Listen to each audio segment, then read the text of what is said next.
सदावर्तीला Mumbai state बँकेमध्ये शिंदेच्या वाघाने धुतला, ठोकला, मारला. ह्याच्या पाठीमागचं सगळ्यात महत्वाचं कारण काय बांधवलं तर या गुन्ह्यातनं सदावर्तीनं 80,000 एसटी कर्मचाऱ्यांचे पैसे घेऊन त्यांना फसवलंय.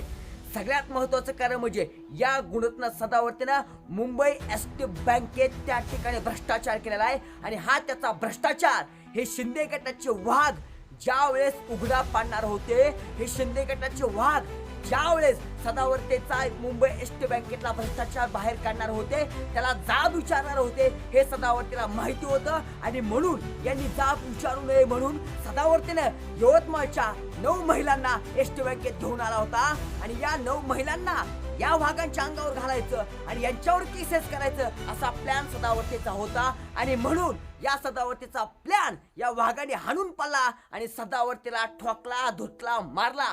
सदावर्तेला का मारला तर पहिली गोष्ट सदावर्तेनं एसटी कर्मचाऱ्यांचे पैसे घेतलेत आणि त्यांना सांगितलंय की तुमचं त्या ठिकाणी सरकारमध्ये विलीनीकरण करण्याची जबाबदारी माझ्यावर, मी तुमचं काम करतो. परंतु सदावर्तेनं या एसटी कर्मचाऱ्यांची फसवणूक केली, त्यांनी त्याचं कुठल्याही प्रकारचे केस लढली नाही, काम केलं नाही. दुसरी गोष्ट एसटी बँकेमध्ये या सदावर्तेनं भ्रष्टाचार केलाय कारण त्याचं संचालक मंडळ आहे. आणि तिसरं कारण म्हणजे सदावर्तेचा मेहुणा सौरभ पाटलानं मुंबई एसटी बँकेमध्ये जे काय डेटा सेंटर बसवायचं होतं, या डेटा सेंटर बसवण्यासाठी जो काय खर्च होता तो अपेक्षित खर्च 11 कोटी सांगितला होता. परंतु या सौरभ पाटलानं मुंबई एसटी बँकेमध्ये त्या ठिकाणी 51 कोटी रुपये त्या ठिकाणी डेटा सेंटर बसवण्यासाठी उचललेले आहेत आणि या प्रश्नांची उत्तरं सदावर्ते आणि त्याची टीम देऊ शकत नव्हती आणि म्हणून यांनी सुरुवातीला त्या ठिकाणी मुंबईच्या त्या शिंदे गटांच्या वाघावरती हल्ला करायचा प्रयत्न केला. परंतु शिंदे गटाच्याच वाघाने या सदावर्तेला आणि त्याच्या टीमला धुतला. हे याच्या पाठीमागचं सगळ्यात महत्वाचं कारण आहे.